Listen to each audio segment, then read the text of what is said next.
बैठे हुए हैं, हाजिर हैं।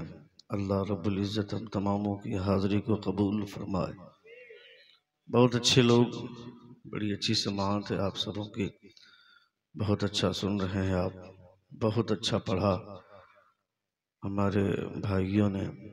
नाते नबी सल्लल्लाहु तआला अलैहि वसल्लम का खूबसूरत गुलदस्ता आप तमामों के बीच रखा, आपने मुलाहज़ा फरमाया। जमजम भाई अभी अभी मदीना शरीफ से लौटे हैं, इनकी आंखों में गुंबद खज़रा की चमक आपने देखी। अल्लाह रब्बुल इज़्ज़त का करम जिस शख्स पे होता है वो मदीना शरीफ देख करके आता है। हुजूर सदरुल शरीया अलैहिर्रहमा फरमाते हैं कि जो लोग मदीना शरीफ जाएं, मदीना शरीफ जाने के बाद हुजूर के रोज़े की जाली को छूने की जुर्रत भी न करें, इसलिए कि जहाँ जाने के लिए पूरी दुनिया तरसती है वहाँ मुस्तफ़ा ने बुला करके खड़ा कर दिया है। इससे बढ़कर आपके लिए कोई नेमत नहीं है। अभी अभी लौटे हैं जमजम भाई। अल्लाह रब्बुल इज़्ज़त हम तमामों को मरने से पहले एक बार गुंबद खज़रा की हाज़िरी नसीब अता फरमाए। बहुत अच्छे लोग हैं आप सब, बहुत अच्छा सुन रहे हैं। मैं अक्सर व बेशतर बोला करता हूँ, जलसे दो तीन वजूहात की बुनियाद पर ख़राब हो जाते हैं, डैमेज हो जाते हैं जलसे। उसके दो तीन असबाब हैं। पहला सबब, जिस जलसे के आसपास दुकानें लग जाती हैं वो जलसा डैमेज होता है। रात के 12 बजने से पहले पहले जलसा दम तोड़ने लगता है। ये पहली वजह है, ये पहला सबब है जलसे के आसपास दुकानें लग जाने की वजह से जलसे ख़राब होते हैं। मैं जहाँ कहीं भी जलसे होते हैं मैं मशवरा देता हूँ कि आसपास में दुकानें मत लगने देना। आप देख सकते हैं यहाँ से ज़्यादा भीड़ वहाँ पे है जहाँ पे दुकानें लगी हुई हैं, सब उठ कर वहीं जा रहे हैं। दूसरा सबब जलसा के ख़राब होने का, जिस जलसे में पीर आ जाता है और पीर आने के बाद रात के 10 बजे माइक मांग ले तो समझो जलसा ख़राब होगा। समझ रहे हैं आप? क्योंकि उनके साथ उनके मुरीदीन आएंगे और फिर 10 बजे रात में आकर के माइक पर बैठकर 1 घंटा तकरीर करेंगे, चले जाएंगे। उनके साथ आधे से ज़ायद मुरीदीन उठकर चले जाएंगे, जलसा वहीं पर डैमेज होता है। तीसरी वजह जलसे के ख़राब होने की, कुछ लोग अपने आप को वीआईपी बोलते हैं और वीआईपी बनकर 4 आदमी उस कोने में बैठेंगे कुर्सी पे, 5 आदमी उस कोने में बैठेंगे, 3 आदमी उस कोने में बैठेंगे। लोग चीखते रहें, चिल्लाते रहें, उनको कोई फ़र्क नहीं पड़ता है। वो अपने आप को वीआईपी समझते हैं, जबकि ऐसे लोग वीआईपी नहीं होते हैं। हमारा मानना यह है कि ये हुजूर की महफिल है, यहाँ सबसे बड़ा कोई वीआईपी है तो मेरे मुस्तफ़ा है। मुस्तफ़ा जान रहमत सल्लल्लाहु तआला अलैहि वसल्लम से बड़ा कोई वीआईपी नहीं है और हम सब मुस्तफ़ा के नौकर हैं। जितने लोग मुस्तफ़ा के नौकर अपने आप को समझते हैं वो खड़े हो जाएं। मैं सिर्फ हुजूर के नौकरों से बात कर रहा हूँ। जो अपने आप को हुजूर का नौकर कहते हैं करीब आए। मैं वीआईपी लोगों को नहीं बुला रहा हूँ, जो हुजूर के नौकर हैं करीब आए। वो लोग हुजूर के नौकर नहीं है जो वहां पे खड़े होकर ताड़ रहे हैं मुझे। वो जो चश्मा पहने भाई, आप भी आ जाइए, सारे लोग आ जाए। वहां जो 2 लोग कुर्सी पर बैठे हुए हैं, आप स्पीकर से चिपक कर बैठे हैं, आप भी आइए, आप भी आए। अच्छा, वो माजूर हैं, बैठ जाइए।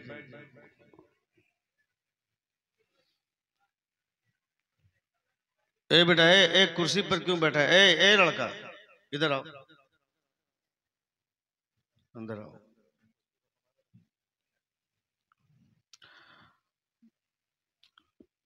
ये नुकसान होता है लंबी नातखानी का, समझ रहे हैं? इसलिए जलसों में संतुलन बरकरार रखने के लिए जो तरतीब बनाई जाती है, तरतीब यूं होनी चाहिए कि एक नात खां, फिर एक खतीब, फिर एक नात खां, एक खतीब, एक नात के बाद एक तकरीर, फिर एक नात के बाद एक तकरीर। ये जो कंटिन्यू नात खानी होती रहती है, उसके बाद जब उठ करके चले जाते हैं, जैसे ही अब दो दो राउंड जमजम भाई जैसे लोग, सैफ रजा कानपुरी जैसे लोग जब नात खानी करें 10 मिनट 15 मिनट में इनसे क्या नात खानी होगी? और आप क्या सुन पाएंगे? ना ये आपको मुतमईन कर पाएंगे ना आप इनको मुतमईन कर पाएंगे माहौल दे करके। कम से कम आधा घंटा, जब आधा घंटा 45 मिनट अगर एक शायर पढ़ेगा, उनके बाद फिर दूसरा शायर आकर आधा घंटा 45 मिनट पढ़ेगा, तो तकरीर क्या होगी? फिर लोग उस वक्त जाएंगे तफरीह करने के लिए। ये ब्रेक टाइम थोड़े है तकरीर। लोग तकरीर को ब्रेक टाइम समझते हैं। चलो अब तकरीर की बारी आ गई, चलो चाय पी करके आते हैं। तेरे बाप का राज चला है। ये क्या ड्रामा है भाई? ये क्या तमाशा है? किस तरह के हम जलसे करते हैं? मुस्तफ़ा की महफिल में बैठकर इस तरह के खिलवाड़ करते हैं। हमको अब तक ये एहसास नहीं हो रहा हुजूर की महफिल का अदब क्या होता है। रसूल दी वक़ार सल्लल्लाहु ताला अलैहि वसल्लम के गुण गाते हैं, मुस्तफ़ा जान रहमत का कलमा पढ़ते हैं, और हमें इतनी भी तहजीब नहीं है। हमें ये भी समझ में नहीं आता कि हुजूर की महफिल में बैठने का सलीका क्या होता है। मुजाहिद मिल्लत के नाम का नारा लगाते। मुजाहिद मिल्लत नात खां नहीं थे, खतीब थे। हुजूर आला हज़रत खतीब थे, हुजूर गौसे आज़म खतीब थे, हुजूर बायज़ीद बुस्तामी खतीब थे। दुनिया के तमाम पीरों का पीर मुस्तफ़ा जान रहमत खतीब थे, और आपने खतीबों को नकारा है। अक्सर व बेशतर जलसों का हाल यही है। रात के 12-1 बजे रात तक नात खानी होगी। आप बताएं कि रात के 9 बजे से आपका जलसा शुरू हुआ है, 1 बजने वाला, सिर्फ एक तकरीर 10 मिनट की हुई है मौलाना गुलाम अली साहब की, सिर्फ 10 से 15 मिनट का खिताब हुआ है। क्या आपने जलसे में क्या फ़ायदा मिलेगा आपको? क्या आप सीखेंगे? इसलिए हुजूर की महफिलों में जब आप मेहनत करते हैं इस महफिल को सजाने के पीछे, एक एक दरवाजे पर 10-10 बार 15-15 बार जाकर भीख मांगते हैं, तब पैसे इकट्ठे कर पाते हैं आप। किसी के पास इतना बजट नहीं है कि वो अपने पैसे से जलसा कर सके, और अपने पैसों से अगर कोई जलसा करवाता भी है तो लोग नहीं उमड़ पाते हैं। शख्सी जलसा शख्सियत के नज़र हो जाता है, मगर जब इज्तिमाई जलसा होता है तो इस तरह का माहौल देखने को मिलता है। मैं नात खानी के ख़िलाफ़ नहीं हूँ, नात तो मेरा मुक़द्दर है। मुस्तफ़ा जान रहमत सल्लल्लाहु ताला अलैहि वसल्लम की नात पढ़ना, नात सुनना, यह हम सुन्नियों का हक़ है, ये हमारा नसीबा है। और स्टेज पर मैं दूसरों की बात नहीं करता हूँ, मैं अपनी बात करूँ तो कोई भी शायर हो जो मुस्तफ़ा की नात पढ़ता है तो मैं एक अजीब सी कैफियत महसूस करता हूँ। मैं बहुत ज़्यादा महसूस होता हूँ, बहुत ज़्यादा खुशी महसूस होती है। उसकी वजह यह कि मैं खुद जानता हूँ कि नात का शेर कितना मुश्किल से निकलता है।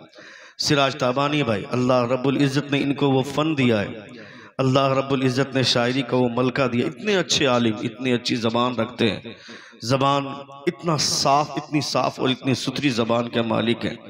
नकाबत कर रहे हैं, प्रोफेशनली इस लाइन पे चल चुके हैं, इस वजह से नकाबत कर रहे हैं। वरना ये वो इंसान है जो दरसगाह में बैठकर लोगों को बुखारी शरीफ पढ़ाने की ताकत रखते हैं। अल्लाह रब्बुल, मैं यकीन के साथ कह रहा हूँ कि वो इस हैसियत के मालिक हैं कि वक्त आ जाए कोई खतीब जलसे में ना आए, कोई शायर ना आए, और ये सिर्फ आ जाए, और अगर मजमे में कोई देवबंदी, सड़ा हुआ देवबंदी उठ करके सवाल जवाब करे तो ये मुनाजरे की ताकत रखते हैं। इतने काबिल हैं अल्हम्दुलिल्लाह, इतनी अच्छी सलाहियत के आपने इतने अच्छे अच्छे लोगों को जलसे में बुलाया है, इतने अच्छे अच्छे लोगों को बुलाया। ये माहौल आप दीजिएगा तो क्या असर लेकर के जाएंगे। रोज जलसा नहीं होता है, कभी कभी जलसे होते हैं, साल में एक मरतबा आप जलसा करवाते हैं। ख्वाजा गरीब नवाज के नाम से आपने जलसा करवाया, क्या लगता है ख्वाजा गरीब नवाज इस माहौल से खुश हो जाएंगे? नहीं नहीं, ख्वाजा गरीब नवाज इस माहौल से खुश नहीं होंगे। आपको खुश करना है तो ख्वाजा गरीब नवाज के नक्शे कदम पर चलना चाहिए आपको। बड़ी मेहनतें की हैं इन बुजुर्गों ने, बड़ी मशक्क़तें उठाई हैं, तब आज उनके नाम का नारा लगाते हैं आप, तब आप उनके नाम के वजह से आज जाग रहे हैं। अभी आपने सुना जमजम भाई से कि ये लंगर ख्वाजा का है, ये लंगर हमेशा चलता रहेगा। ख्वाजा का लंगर खाने वाले लोग ख्वाजा का लंगर खाकर चाय के दुकान पे जाकर चाय का सुट्टा मारेंगे, और गुटखे की दुकान पर जाकर चप्पड़ चप्पड़ करके गुटखा चिबाएंगे और थूकेंगे। तो जलसे में तकरीर कौन सुनेगा, खिताब कौन सुनेगा? ये भी हमारे लिए ज़रूरी चीज़ें हैं। रात भर अगर आदमी शेर सुनता रहेगा और सुबह अगर उनको एक शेर पूछा जाएगा कि एक शेर सुना दो, तो वो एक शेर भी सुनाने की ताकत नहीं रखता है। मगर रात के आधे घंटे की तकरीर अगर उन्होंने सुन ली है, आधे घंटे की तकरीर में अगर उसने हुजूर की शरीयत का एक मसला अगर सुन लिया है, अगर नबी कौनैन सल्लल्लाहु अलैहि वसल्लम की शरीयत के हवाले से किसी आलिम ने कह दिया कि खड़े होकर पानी पीना ये हुजूर की सुन्नत के खिलाफ है, बैठकर पानी पीना चाहिए, तो आदमी जब तक मरेगा नहीं ये मसला शरीयत का याद रहेगा। ये फ़ायदा तकरीर का होता है। ये रसूल वक़ार सल्लल्लाहु तआला अलैहि वसल्लम की शरीयत सीखने की वजह से है।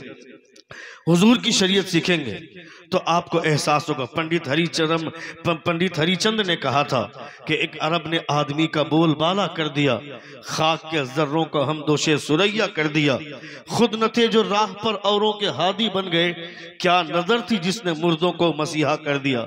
ये कौन बोलता है? पंडित हरिचंद बोलता है। पंडित हरिचंद से लोगों ने कहा, ऐ पंडित, तुझे शर्म भी नहीं आती है? मंदिरों में घंटी बजाता है, लोगों के सामने रामायण का पाठ पढ़ता है, गीता के श्लोक सुनाता है, और उसके बावजूद मुस्तफ़ा जान रहमत नबियों के पैगंबर नबी आखिर ज़मा के ताल्लुक से उनकी तारीफ करता है, उनकी अच्छी बात करता है। तुझे क्या जरूरत है मोहम्मद के ताल्लुक से कुछ बोलने की? पंडित हरिचंद बोलता है कि मैंने मोहम्मद के आने से पहले भी अरब की तारीख देखी है और मोहम्मद के आने के बाद भी अरब की तारीख मैंने देखी है। मेरे सामने अरब की हिस्ट्री है। वो पंडित हरिचंद बोलता है, जब मोहम्मद नहीं आया था दुनिया में तो मैंने देखा कि अरब के लोग सुबह सुबह तालाब में जाते हैं अपने घोड़े को पानी पिलाने के लिए। सबकी एक ख्वाहिश है कि पहले मेरा घोड़ा पानी पिएगा, पहले मैं अपने घोड़े को पानी पिलाऊंगा। जिस घोड़े पर सवार मैं होता हूं पहले मेरा घोड़ा पानी पिएगा। यानी हर कोई चाहता है कि पहले मेरा घोड़ा पानी पिएगा। इस पहले की वजह से ऐसी जंग छिड़ जाती है, लोग एक दूसरे का खून बहाने लगते हैं, लोग एक दूसरे की जान लेने लगते हैं। ये मोहम्मद के आने के पहले की तारीख है। मगर जब मोहम्मद आ गए, मोहम्मद की आमद हो गई, उन्होंने कौन सा जाम पिलाया, कौन सा पानी पिलाया कि ग़ज़वा यरमूक के मौके से एक सहाबी को तीर लगा, तीर किताब न लाकर वो जमीन पर गिर गए। प्यास की शिद्दत ने परेशान किया, आलातश की सदा लगाई, है कोई जो पानी का एक कतरा मुझे पिला दे। पानी का मशकीज़ा लेकर उस सहाबी के पास पहुंचे। जैसे ही वो पानी का कतरा अपने मुंह में डालने वाले थे, कोई दूसरी आवाज आई, है कोई मुझे पानी पिलाने वाला। उस पहले आदमी ने पानी पीने से इनकार कर दिया, ये बोलकर कि मुझसे ज्यादा जरूरत मेरे मुसलमान भाई को है, पानी उसे पिलाओ। पानी का मशकीज़ा लेकर दूसरे के पास पहुंचे तो तीसरी आवाज आई, दूसरे ने इनकार कर दिया, कहा मेरे भाई को पिलाओ। तीसरे के पास पानी का मशकीज़ा लेकर पहुंचे तो चौथी आवाज आई, अरे बाबू ये क्या है, क्या है? पूरा रिदम तोड़ देता है ये बेवकूफ कहीं का।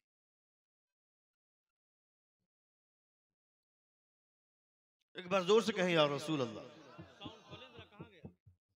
अब माइक वाले को भी लग रहा कि जलसा खत्म हो गया।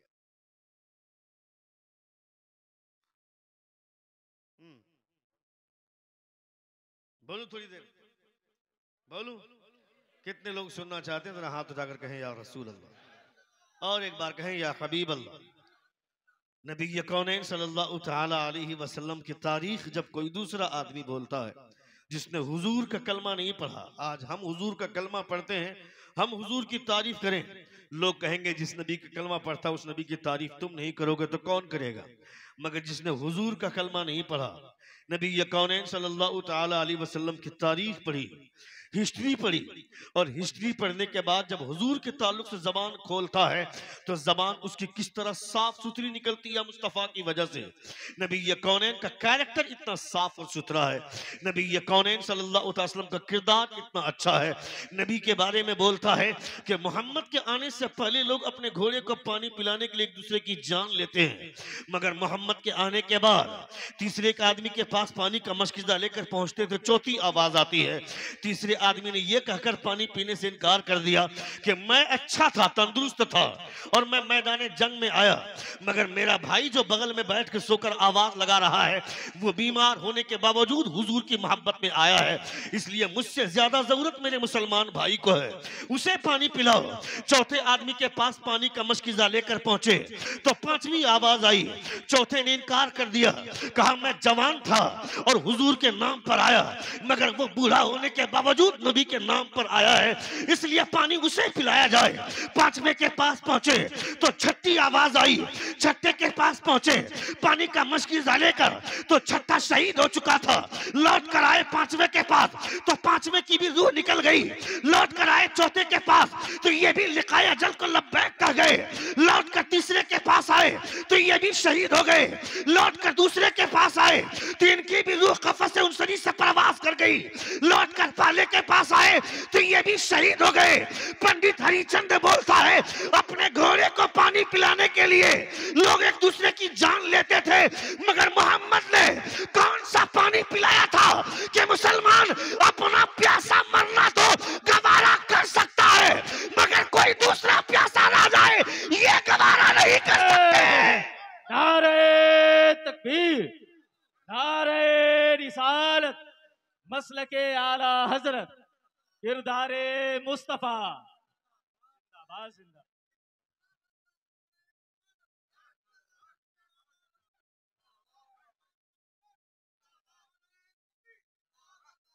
मोहम्मद ने कौन सा पानी पिलाया था कि लोग अपनी जान देना तो गवारा कर सकते हैं, प्यासा रहना तो गवारा कर सकते हैं, प्यासा मरना गवारा कर सकते हैं, मगर कोई मुसलमान प्यासा रह जाए ये गवारा नहीं हो सकता है। ये मोहम्मद का कैरेक्टर है। ये मोहम्मद ने अपने दीवानों को कैरेक्टर दिया था। वो उर्वा बिन मसूद सकफी जिसको काफिरों ने भेजा था, कहा जाओ देखो कि मोहम्मद के मानने वालों का हाल कैसा है, हमला करेंगे बर्बाद कर देंगे इन लोगों का। कोई दुनिया में हमारे माबूदों को बुरा कहने वाला नहीं होगा, कोई अल्लाह का नाम लेने वाला नहीं होगा। जाओ पता करो कि मोहम्मद की हालत कैसी है, उनके मानने वालों की हालत कैसी है। उर्वा बिन मसूद सकफी आया था, नबी कौनैन वजू बना रहे थे तो वजू बनाते वक्त मुस्तफा के बदन से जो पानी का कतरा मुस्तफा के बदन को छूकर निकलता है और जमीन पर गिरता है, तो जमीन पे गिरने वाले पानी को सहाबा अपने हाथों में लेते हैं, उसको चेहरे पे मलते हैं। मुस्तफा चेहरा धोते हैं तो चेहरे से जो धोने के बाद पानी का कतरा गिरता है, उस पानी के कतरे को जमीन पर गिरने नहीं देते हैं और उसे अपने हाथों में लेकर सहाबा चेहरे पे मलते हैं, अपनी पेशानी पे मलते हैं, अपने सर पे मल लेते हैं। उर्वा बिन मसूद सकफी आया, काफिरों ने पूछा कि क्या हाल है मोहम्मद का और मोहम्मद के मानने वालों का हाल क्या है। तो उर्वा बिन मसूद सकफी कहता है सुन लो, अब तक मैं ये सोचता था कि इस्लाम अरब में महदूद रह जाएगा, इस्लाम हिजाज में महदूद रह जाएगा, मगर अब मैं ये कहता हूं डंके की चोट पर कि इस्लाम को कोई रोक नहीं सकता है। इस्लाम अब अरब में नहीं हिजाज से निकलकर पूरी दुनिया का सफर करेगा और इस्लाम का परचम पूरी दुनिया पे लहराया जाएगा। काफिरों ने कहा कौन सा असलहा तैयार कर लिया मोहम्मद ने, क्या बहुत बड़ी फौज तैयार कर ली। उर्वा बिन मसूद सकफी बोलता है कोई बहुत बड़ी फौज नहीं, दुनिया फौज तैयार करती है मगर मोहम्मद ने दीवाना तैयार किया है। दीवाना फौज तैयार करती है, दीवाना फौज तैयार करती है, मगर मोहम्मद ने दीवाना तैयार किया है। मैंने देखा है कैसर और किसरा के तख्त को उस पर सलाइयां फेर दी जाती हैं, मगर मोहम्मद जब वजू बनाता है तो उनके बदन से गिरने वाला कतरा जमीन पर नहीं गिरता है। अरे जब उनके बदन को छूकर गिरने वाला पानी उनके सहाबा जमीन पर नहीं गिरने देते हैं तो उनके बदन से खून निकल जाए ये सहाबा कैसे बर्दाश्त कर सकते हैं। ये कभी नहीं हो सकता है। अब अरब से निकलकर हिजाज से निकलकर पूरी दुनिया का सफर करेगा ये इस्लाम। पूरी दुनिया के लोग इस्लाम को मिटाना चाहते हैं, बर्बाद करना चाहते हैं, मगर कैसे मिटेगा इस्लाम। पागल हो गए हो, किस कीड़े ने काटा है। हिंदुस्तान के तमाम मुसलमान मर जाएं, दुनिया के तमाम मुसलमान मर जाएं, फिर भी इस्लाम बुलंद रहेगा, फिर भी इस्लाम का परचम बुलंद रहेगा। इसलिए कि इस्लाम की फितरत में कुदरत ने लचक दी है, जितना ही दबाओगे उतना ही ये उभरेगा। इस्लाम तेरी नब्ज में डूबेगी हश्र तक, तेरी रगों में खून रवा चार यार का।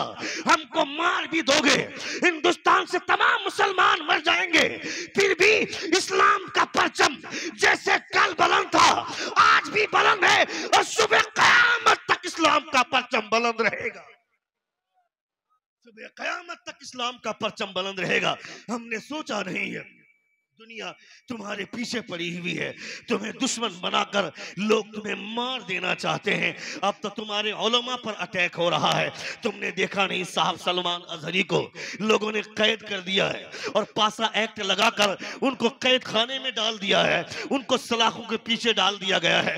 मैं कहता हूं अगर किसी आलिम को कैद खाने में डाल दोगे, ये तमाम उलमा को कैद खाने में डाल दोगे, तो इस्लाम का सफर रुक जाएगा क्या?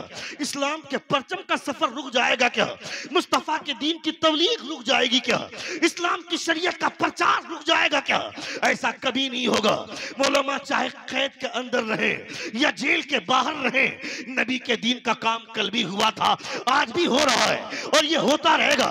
तुमने नहीं देखा क्या तफसीर हसनात, अल्लामा सैयद अबुल हसनात ने ये जो तफसीर हसनात लिखी है, इसे कैद खाने में लिखा है, जेल में लिखा है। जोर से बोले एक बार, पूरा लोग अपने दोनों हाथों का फिदा में लगा कर कहें या रसूल अल्लाह, और एक बार कहें या हबीब अल्लाह। तफसीर अबुल हसनात, अल्लामा सैयद अबुल हसनात ने जेल के अंदर लिखी है। तफसीर जियाउल कुरान जेल के अंदर लिखी गई है। अल्लामा पीर करम शाह अज़हरी ने तफसीर जियाउल कुरान को जेल के अंदर लिखी है।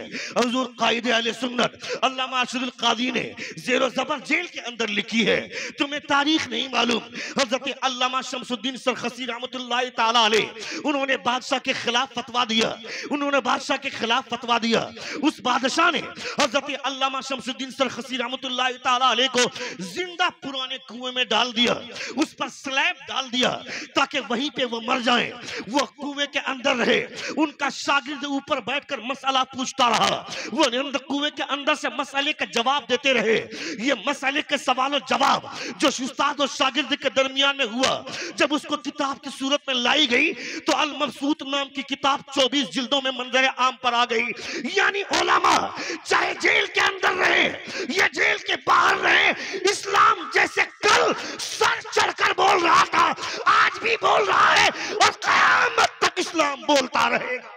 नारे तकबीर, नारे रिसालत, मसलके आला हजरत, मजहबे इस्लाम, गरीब नवाज कॉन्फ्रेंस।